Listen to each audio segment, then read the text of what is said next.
কবি উৎপল কুমার ধারার লেখা কবিতা স্বাধীনতা দিবস। শুভ স্বাধীনতা দিবস আজ।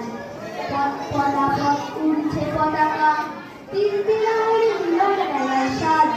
মধ্যে বিরাট নেয় গরমের চাকা, সাজিয়ে ফুলে বীর শহীদের ছবি। শপথ করি গড়তে নতুন দেশ, উঠুক নতুন ভোরের নতুন রবি। জাতি ধুয়ে সব হিংসা ও বিদ্বেষ, বুকটা পেটে ভুলেতে নিল যারা।